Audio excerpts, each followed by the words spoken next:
પુષ્ટિ માર્ગની અંદર મોટી તકલીફ આપણે શું છે કે આપણે એ ભક્તિની જે નિરોધાવસ્થા જે છે ભક્તિની, આનાથી મોટું કોઈ તીર્થ નથી. તોય પાછા કુંભ મેળામાં ક્યારે જવું કે ન જવું? અરે તો તમે અવૈષ્ણવનું ખાઓ છો જો તમે એવા લોકોને ત્યાં ખાનપાન કરી રહ્યા છો. પાકની મર્યાદે સગો છે, વાલો છે, જે હોય તે, પણ જો મહાપ્રભુજીના સિદ્ધાંત પ્રમાણે એનું જીવન નથી, એ પુષ્ટિ માર્ગી નથી, અવૈષ્ણવ છે.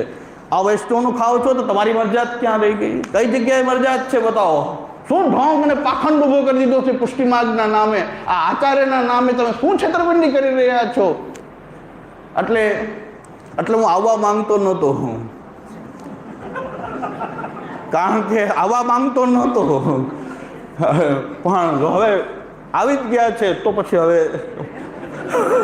તો મહેફિલ મેં આવી જ ગઈ તો સુની જ લો. બાકી એકલા બેઠા એ સારું છે, બહાર કાઢવા જેવા નથી. પણ ઢોંગ પાખંડથી ભરપૂર થઈ ગયો. આ પુષ્ટિ માર્ગ ખદબદી રહ્યો છે આ ઢોંગીઓને પાખંડીઓથી. તો એની વચ્ચે શુદ્ધ પુષ્ટિ માર્ગી પણ આપણું ક્યાંય એ દબાઈ ન જાય, ઢંકાઈ ન જાય, એના માટેનો આ પ્રયાસ છે કે આ શુદ્ધ પુષ્ટિ માર્ગીય પણ આપણને એક જ ગૌરવ હોવું જોઈએ. વૈદિકત્વમ લૌકિકત્વમ કાપટ્યાત તેષુ અન્યથા વૈષ્ણવત્વમ હિ સહજમ તતોન્યત્ર વિપર્યય. આ જ પુષ્ટિ માર્ગી વૈષ્ણવની ઓળખાણ છે. વૈદિકત્વમ લૌકિકત્વમ કાપટ્યાત તેષુ અન્યથા વૈષ્ણવત્વમ હિ સહજમ તતોન્યત્ર વિપર્યય. પુષ્ટિ માર્ગી જીવની ઓળખાણ શું છે? એમાં લૌકિક અને વૈદિક તો એની કપટ થતી હોય છે અને વૈષ્ણવત્વ એની સહજ હોય છે. એ કાપટ્યાત, એ તો લૌકિક વૈદિક ભાવ તો કાપટ્યાત નભાવતો હોય છે. આપણે શું કરી રહ્યા છીએ? સિદ્ધાંતમાં કપટ કરી રહ્યા છીએ, સેવામાં કપટ કરી રહ્યા છીએ, લૌકિક અને વૈદિકને સારી રીતે નિભાવી રહ્યા છીએ. તો આ તો શંકાસ્પદ કેસ થઈ ગયા. પુષ્ટિ માર્ગી જીવ હોઈ શકે નહીં. વૈદિક અને લૌકિક, જેને આપણે વ્યવહાર કહી રહ્યા છીએ, આ વ્યવહાર કરીને શું સમજી રહ્યા છો કે આ મહાપ્રભુ સાથે શું આપણો વ્યવહાર નથી? આ આચાર્ય ચરણ સાથે આપણો કોઈ વ્યવહાર નથી? આ આપણા ઉદ્ધાર કરવાનો ઠેકો તો આને લીધો છે, આ આચાર્ય લીધો છે. આચાર્ય ચરણ નિશ્ચિંતા આપણી ઉપર હંમેશા કહે છે કે ભક્તો નિશ્ચિંતામ વ્રજેત, ચિંતા કરો મહા, પુષ્ટો નૈવ વિલંબયેત. ભગવાન પુષ્ટિ માર્ગમાં પ્રભુ ક્યારે વિલંબ નહીં કરે. એવું કહેનારા આવું આપણને ઉપદેશ આ જીવનની અંદર આ ઘોર કલિકાળમાં આપણને એમ કહે છે કે પુષ્ટો નૈવ વિલંબયેત, ભગવાન ક્યારેય પણ વિલંબ નહીં કરે. આનંદથી સેવા સ્મરણ કરો. સર્વમ સમર્પિતમ ભક્ત્યા કૃતાર્થોસી સુખી ભવા. બાકી મરજાદ તો બહુ કઠિન છે. આ તો ધતિંગ ઉપાડી રાખ્યું છે મરજાદના નામનું. બાકી મરજાદ તો શ્રી મહાપ્રભુજીના સિદ્ધાંતની મર્યાદા છે, શ્રી મહાપ્રભુજીના વચનોની મર્યાદા છે. એક પગલું પણ આપણે કંઈક માંડીએ તો શ્રી મહાપ્રભુજી આપણને યાદ આવવા જોઈએ કે મહાપ્રભુજીના વચન પ્રમાણે ધર્માધર્માગ્ર દર્શનમ. તો ધર્માધર્માગ્ર દર્શનમ પૂર્વક આપણો પગ, એક પગની અંદર આપણને શ્રી મહાપ્રભુજી યાદ આવવા જોઈએ. એક પગલું આપણું જો બહાર આવે છે ત્યારે શ્રી મહાપ્રભુજીના વચનોની મર્યાદા આપણને યાદ આવવી જોઈએ. કારણ કે એક પગલામાં આશ્રય છે અને અન્યાશ્રય છે. એટલે પુષ્ટિ માર્ગની અંદર એક તો અપસિદ્ધાંતિઓ જે છે, હવેલીવાળાઓ છે, તો ઢોંગ અને પાખંડનો ખજાનો છે. પણ આ પુષ્ટિ માર્ગના સિદ્ધાંતની વાત કરનારા અંદર પણ અંદર ચોર, આપણી બધાની અંદર એક ચોર બેઠો છે કે મહાપ્રભુજીના સિદ્ધાંત વિપરીત ચાલવાનો કોઈ માર્ગ મળી જાય, કાંઈક એવો રસ્તો મળી જાય, એમાં મારા જેવાને બલીનો બકરો બનાવવાનું મળી જાય તો ઓહો બહુ આનંદ આવી જાય. બાવાએ આજ્ઞા કરે તો, અરે મારા ઘરનો માર્ગ છે, બાવાએ આજ્ઞા કરી તો હું કાંઈ આજ્ઞા કરવાળો કોણ? મારી હેસિયત શું આ માર્ગમાં કે મેં બોલી દીધું એટલે મારી હેસિયત શું? તો મારી હેસિયત આ માર્ગમાં કંઈ નથી. આ વચનો જ મહત્વના છે. આ મહાપ્રભુજીની વાણી મહત્વની છે. મહાપ્રભુજીના ચરણારવિંદમાં આપણને બેસો. મારી હેસિયત શું છે આમાં? બાવાએ આજ્ઞા કરી, મારી આજ્ઞા ચાલે જ નહીં. મહાપ્રભુજીની આજ્ઞા ચાલવી જોઈએ હંમેશા. મહાપ્રભુજીના વચનોની મર્યાદા જ હંમેશા ચાલવી જોઈએ અને એ સહજ હોવી જોઈએ કે પહેલાં આ પછી બાકી બધું. વ્યવહાર કેટલો બધાય સાથે, લૌકિક અને વૈદિક જે વ્યવહાર કેટલો, કે મુખ્ય તો અમારો વ્યવહાર શ્રી મહાપ્રભુજી સાથે, શ્રી વલ્લભાચાર્ય ચરણ સાથે છે. બાકીનો વ્યવહાર એની મર્યાદાની અંદર નભતો હોય તો નભાવીએ. મહાપ્રભુજીની મર્યાદાનું ખંડન થતું હોય એવો વ્યવહાર પણ પાછો અમને બાધક જ થવાનો છે. કારણ કે સંસારાવેશ દુષ્ટાનામ ઇન્દ્રિયાણામ હિતાય વે કૃષ્ણેશ્વર વસ્તુની ભૂમ્ન ઈશસ્ય હોતી. સંસાર આવેશથી તો દૂષિત થવાય છે. સંસાર ક્યાં આપણે બધાને ભોગવવાની છૂટ છે? આપણે સંસાર આસક્ત થઈને રહેવા, પુષ્ટિમાર્ગી જો સંસારની અંદર આસક્ત રહેવાનું છે આપણે, આપણી માટે શ્રી મહાપુરુષ કહે છે સંસારાવેશ દુષ્ટાનામ ઇન્દ્રિયાણામ હિતાય વૈ કૃષ્ણ સર્વવસ્તુની ભૂમ્ન ઈશસ્ય યોજરે. બધું જ ઠાકોરજીની સેવામાં જોડાય એવું સમર્પિત જીવન એ પુષ્ટિમાર્ગી એ શ્રી મહાપ્રભુજીનો એ બોધ છે. શ્રી મહાપ્રભુજીનો એ જ બોધ છે. પુષ્ટિમ કાયેન નિશ્ચય. એ પુષ્ટિમ કાયેન નિશ્ચય આ ભગવાનની શ્રીઅંગમાંથી એ પ્રકટ થયેલી આ સૃષ્ટિ છે. આવી દીન અને હીન કેમ હોઈ શકે આવી સૃષ્ટિ કે જે લૌકિકથી ડરી જાય ને વૈદિકથી ડરી જાય અને જેને ભય લાગી જાય, કોઈનો ફલાણાનો ઢીકણાનો નાનો ભય લાગી જાય. પુષ્ટિ સૃષ્ટિ આવી કેમ દીનહીન હોઈ શકે? એ શ્રી મહાપ્રભુજી પ્રકટ થઈને આપણી ઉપર કૃપા કરીને બતાવ્યું કે તમે આવા સંસાર આસક્ત થવાવાળા જીવ નથી, તમે તો પ્રભુની સેવાના અધિકારી છે. અને પુષ્ટિમાર્ગી જીવ એટલે ઓછા છે, બહુ ઢગલો નથી. આપણે અપેક્ષા શું કામ રાખીએ કે ઢગલો હોય? એક ભાઈ મને ફોન કરીને કહેતો હતો મને કે આવું બધું ચાલશે તો આપણે બધા ભેગા થઈને રહીશું કેમ? ભેગા થઈને રહેવું જ નથી, છૂટા છૂટા રહેવું છે. ભેગા થઈને તો અખાડો બનાવી દેશું પાછું અહીંયા પાટોત્સવનો. ફલાણા ભાઈને ઘરે પાટોત્સવ, ફલાણી બેનની ઘરે પાટોત્સવ, ચાલો પ્રસાદ લેવા ચાલો. તો 200-250 આ સિદ્ધાંતવાળા ભેગા થઈ જાય ને પાછા એ પાછા પાટોત્સવ શરૂ કરી દે ને બધા પાત્ર લઈ લઈને બેસવા માંડે તો પાછું હતો એ થઈ ગયું. ભેગા ન થાય એમાં જ ફાયદો છે, ભેગા થવું નથી. થવું હોય તો એક જ શ્રી મહાપ્રભુજીના વાણીના સ્વાધ્યાય અર્થ, બીજા કોઈ કારણથી ભેગું નથી થવું, કોઈ સંગઠન નથી કરવું, કોઈ સંગઠન નથી કરવું. અને મહાપ્રભુજીની વાણીની શરમ આવતી હોય તો એવો કોઈ પ્રશ્ન ઉપસ્થિત થાય તો બધાએ મહાપ્રભુજીની વાણી માટે એકત્ર થવું જોઈએ. શ્રી મહાપ્રભુજીની વાણીના સ્વાધ્યાય માટે એકત્ર થવું જોઈએ. એના સિવાયના બીજા કોઈ એમાં પાછા જો વ્યવહારો ઉત્પન્ન કરવા માંડશું આપણે તો પાછું એમાંય મુશ્કેલી એ જ ઊભી થઈ જશે. એટલે આપણે એકત્ર થઈએ, એક જ કારણથી એકત્ર થઈએ, શ્રી મહાપ્રભુજીના વચનોના સ્વાધ્યાય. શ્રી મહાપ્રભુજીના વચનના સ્વાધ્યાય જો માટે ભેગા થાય તો બરાબર છે. એમાંય પાછા પરસ્પર જો વ્યવહાર પાછા ઉત્પન્ન કરી દઈશું આપણે તો પછી હતું એને પાછું ભેગા થવાનું તો આ જ પ્રશ્નો ઉપસ્થિત થશે. છૂટા છૂટા બધા પોતાના ઘરમાં રહીને સેવા કરે, પોતાના ઠાકોરજીને સમર્પિત થઈને રહે, એમાં આપણા બધાનું કલ્યાણ છે. એટલે એમાં આપણા બધાનો ઉત્સવ છે. ઉત્સવમાં પણ પ્રધાનતા શ્રી મહાપ્રભુજીની વાણીની હોવી જોઈએ. ઉત્સવની અંદર પણ બીજું બધું હોય છે, ઉત્સવના અંગ બધા હોય છે, પણ અંગી તો એ શ્રી આચાર્ય ચરણોની વાણી આદિ અને ઘરમાં ઠાકોરજીની ભગવત સેવા એ જ ઉત્સવનું સાચું સ્વરૂપ છે. આપણે ત્યાં આપણે અત્યારે સ્વામિનારાયણથી આકર્ષાઈ ગયા છીએ, ઇસ્કોનથી આકર્ષાઈ જઈએ છીએ, આપણે પ્રેમાનંદ મહારાજથી આકર્ષાઈ જઈએ છીએ, પણ આપણને પોતાના મહાપ્રભુજીનું જ આકર્ષણ ઉત્પન્ન થતું નથી. એ મોટી ઉત્પન્ન. અરે આ વાણીમાં શું કમી છે તમને? આમાં શું કમી લાગી રહી છે આ વાણીની અંદર કે તમે આજે ઇસ્કોનથી કોઈ આકર્ષિત છે, તો કોઈ સ્વામિનારાયણથી આકર્ષિત છે, તો કોઈ કહે છે પ્રેમાનંદ મહારાજથી આકર્ષિત છે, પણ મહાપ્રભુજીનું આકર્ષણ આપણને ઉત્પન્ન થતું નથી.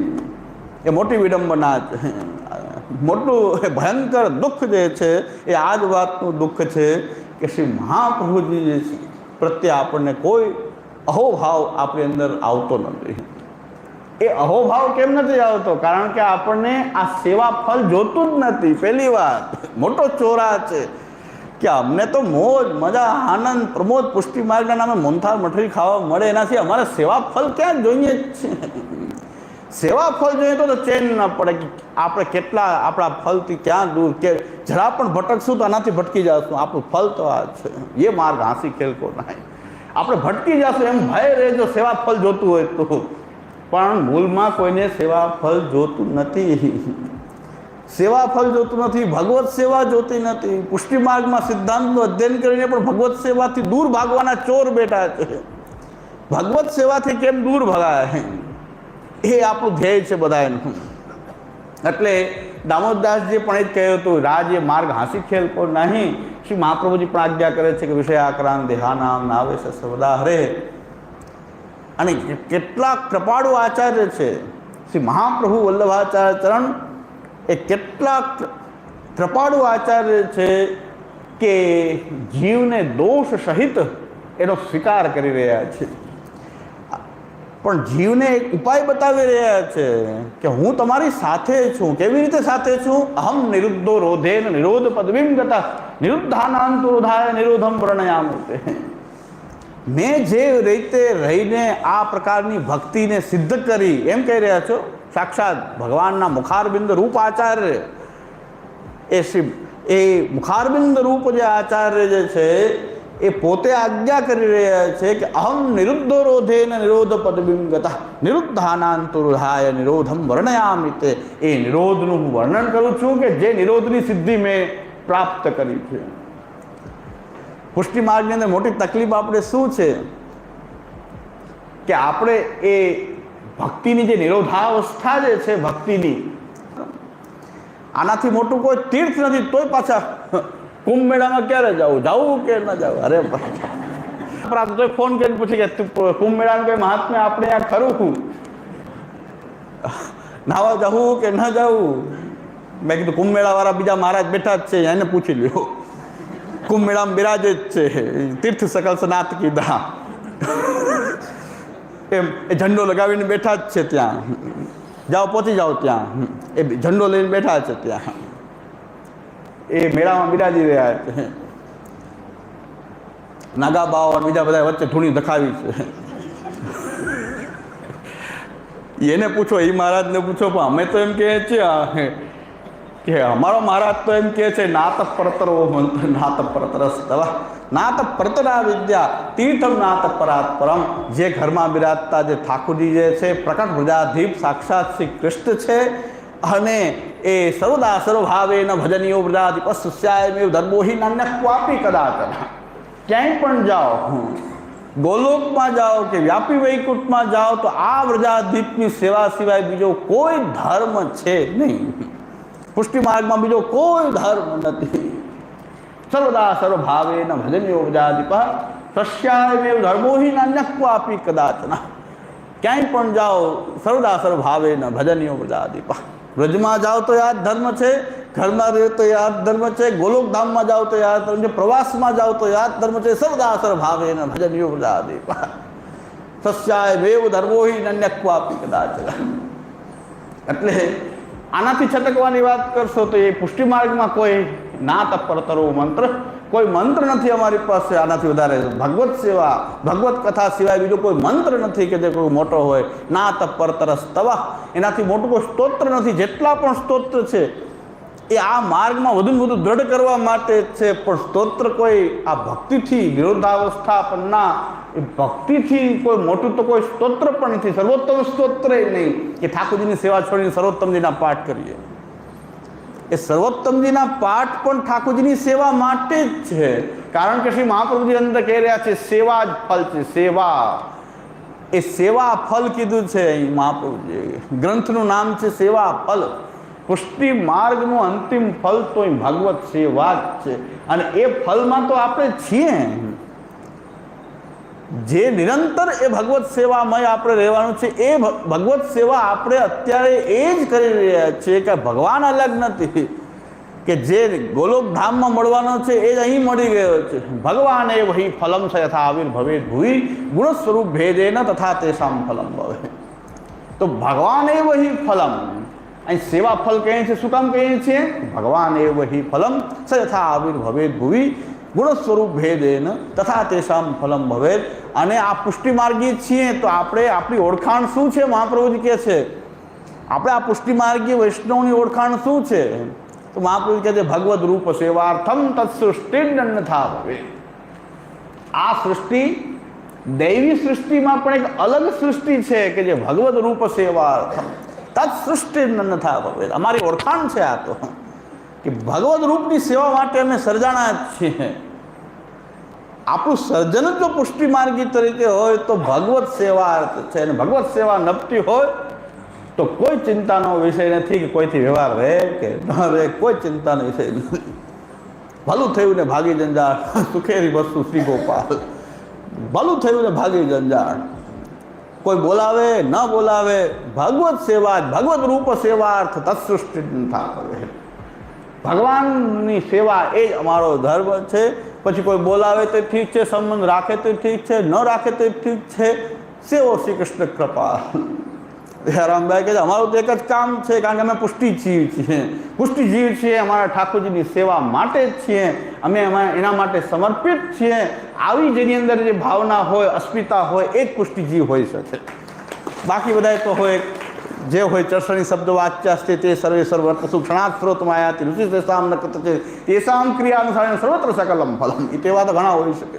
પુષ્ટ્યા વિમિષ્ટા સર્વજ્ઞા પ્રવાહેણ ક્રિયારતઃ.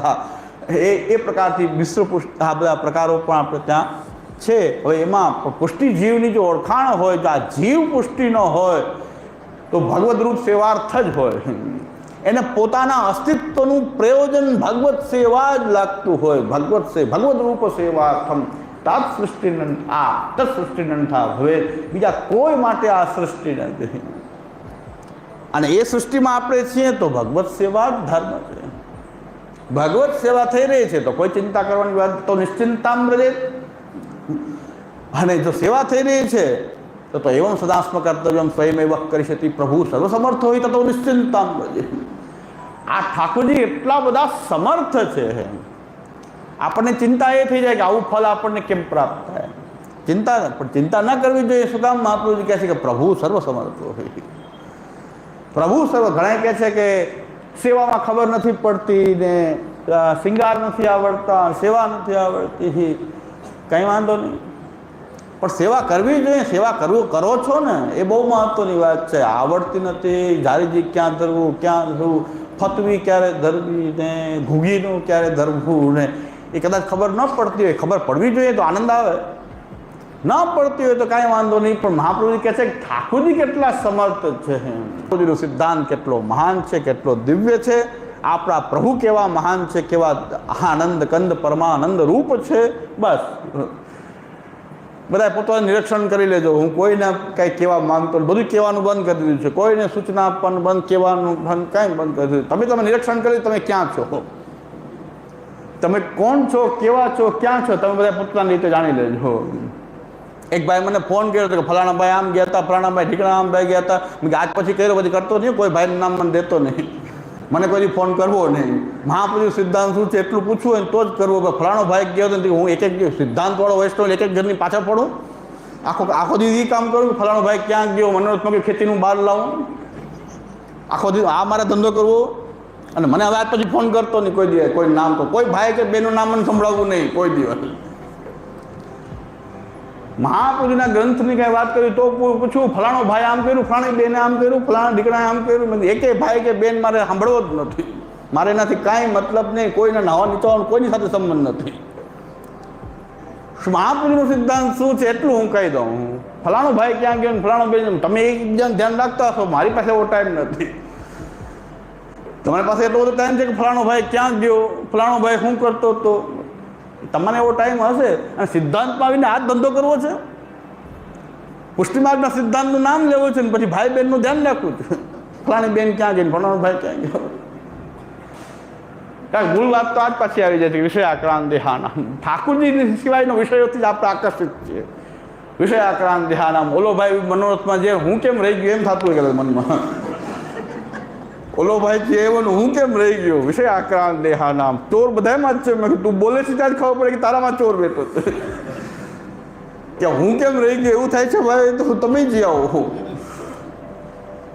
તમને એમ થાય કે ઓલો ભાઈ ગયો ને હું રહી ગયો, તું જી આવો.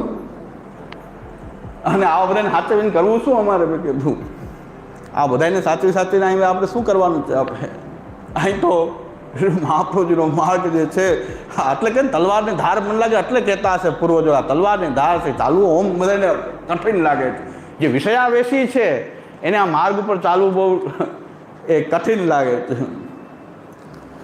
વિષયાવેશી જે છે એને માર્ગ ઉપર ચાલવું એ બહુ કઠિન લાગે છે.